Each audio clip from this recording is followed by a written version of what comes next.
Oh, what's up guys and welcome back to my channel. Last time we were watching a tier list of bears because I love bears. Um and today we are going to be watching a tier list of the cat. Let's see how cats rank. I think house cats should be like S tier. I mean, they're pretty overpowered. Didn't we watch a video as well of like cats being overpowered? I think so. But anyways, let's see what this video is about, guys.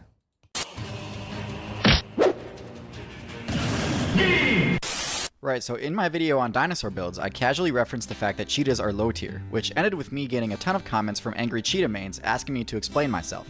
And fair enough, I probably should. But instead of just making a video on cheetahs, I figured I'd kill two birds with one stone by also finally releasing the tier list for the cat dynasty. First, let's talk about the place cats as a whole are at in the meta. So I don't think it comes as a surprise to anyone that cats are exceptionally effective builds that have held a high tier spot in the meta for more than a while. And though this isn't true of every cat build, of which there are more than 40, cats carved out their spot in the meta by being the best choice by far for anyone looking to play an assassin or rogue class. Their weapons and movement kit are carefully crafted to allow cat players to have an easier time scoring critical hits on their targets than most other carnivore players. Like I said, there are more than 40 different builds possible, so I can't really fit them all into a single video, so instead I'm going to go over the most popular ones, and hope. What is this? Leopardus viedi, Leopardus chacpita, Leopardus colopolo, Leopardus geoffroy, Leopardus gui. What? How many leopards are there? That's so crazy. I would love to have a cat as well, but I don't think that I can, have a cat in the same space as my dog. Like they would have to be separated because my dog is a hunting dog, and I think that because cats move kind of fast and everything, that Fendi would think that it's prey. So I'm actually like, if I get more animals and everything, I don't know how I'm going to explain to my dog that these are not food.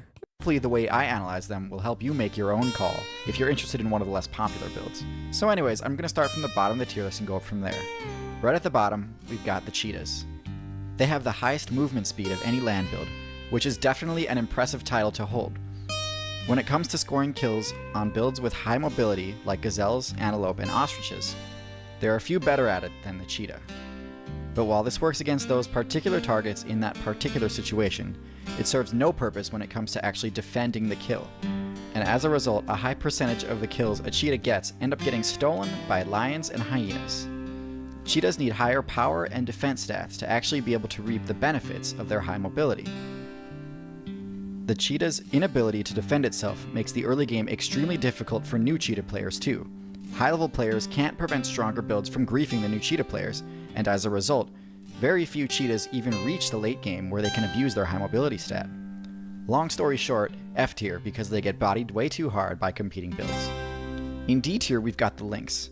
I don't have too much to say about them. They've got low-medium stats across the board with the exception of stealth. And they do possess one relatively useful ability, the ability to move silently through snow. They're best at taking out small prey using stealth, but in my opinion there are better choices for this type of playstyle, such as the owl or the viper. While they don't get griefed nearly as badly as cheetahs, they do have They're very cute though. I think that should get some plus points. to watch out for cougars, wolves, and coyotes. One level higher and we reach the cougar. While its stealth is actually a bit lower than the lynxes, all other stats are a good bit higher, especially strength. However, it's not quite strong enough to overpower midweights like deer and elk without putting itself at risk for taking damage too. While it can climb pretty well, it's most comfortable duking it out on the ground. I've never discussed troll builds on this channel, but honestly the trolling potential with cougars is too good not to mention. Cougars lack access to the roar move, but that doesn't stop them from trying, and as a result, they have one of the craziest battle cries in the game. Instead of actually being useful as an intimidating sonic AoE, it instead sounds almost exactly like a woman being brutally murdered, which is one of the few ways to seriously mess with human players that invade their territory.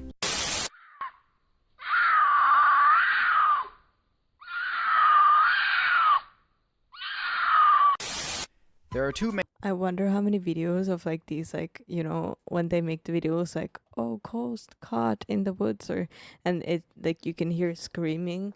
I wonder how many of those videos were just animals like making sounds and people thought that they were people screaming, because probably a lot, honestly. major styles players opt for when going for a cat build: the feline style and the panther style.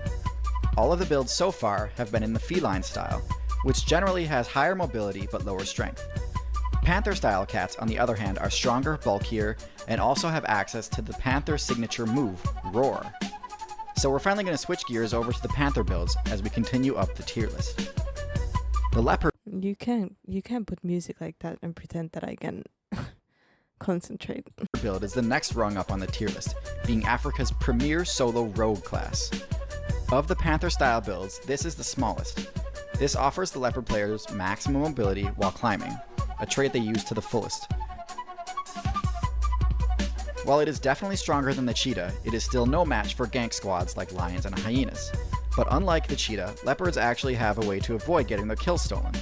Leopards can climb much better than any of their competitors, and they do have high enough strength to carry their kill up the tree. This allows them to gain all of the XP they deserve. All these traits together are in the leopard high B tier. Now we're at A tier, and this is where the tier list gets a little muddy, since we've only got 2 tiers left to place quite a few more builds.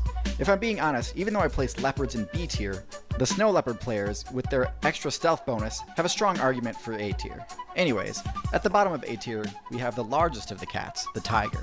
Not many unique abilities, but generally just very high stats. While tigers do have decent stealth, they rely more on their sheer power for The first one is gonna be lion, isn't it? winning fights. This allows them to take out tough and dangerous players like the boar. One top tier ability they do have is their incredibly powerful jump, making them deceptively mobile while appearing to have only average speed.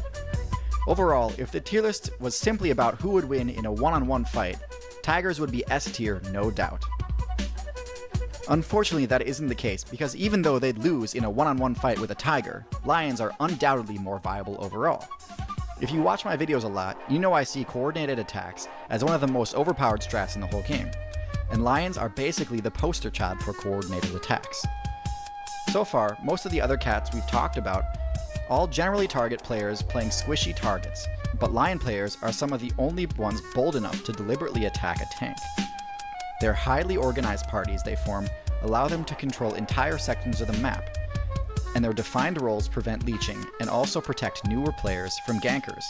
All in all, great build, easily A+ tier.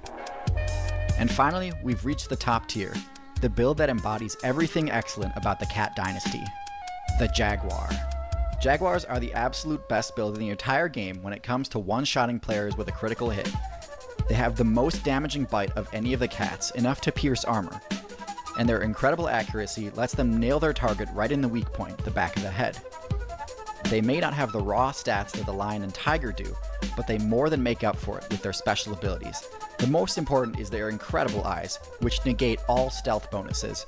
Most cats have great vision and can even see in darkness, but the Jaguar can even see a target obscured by camouflage or hiding in murky water. The second, less obvious perk is that Jaguars are the most versatile cat build available. They're great sprinters and pristine climbers, but they're also just as much at home hunting in the water as they are in a tree. No other build can boast dominance in the arboreal. Why was I expecting jaguars to be black? Or am I talking about different type of cat? Like, is that a panther? Maybe. I don't know. Terrestrial and aquatic map zones. They really do dominate. Lions act like they own the place, but they do face plenty of competition. But jaguars, they do own the place. They could carry their food up a tree if they wanted to, but there's no need. So yeah, a build that can one-shot anything on its server and dominates 3 of the 4 main play zones. That's your S tier. So there you have it, the tier list of the cats. Thanks for watching. Oh, did I forget something? Yeah, you buggers are getting your own video. I was just about to say I'm so disappointed that house cats weren't in the list, but yeah, they got their own video. But I'm pretty impressed about how many like different cats there are. Apparently, there's even 4 types of lynx, 2 types of pumas, and leopards. There's 100. That's so cool. But thank you guys for joining me for this video. I hope you liked it. Please leave your thoughts in the comments below. And leave a like, subscribe, and I'll see you guys in the next one.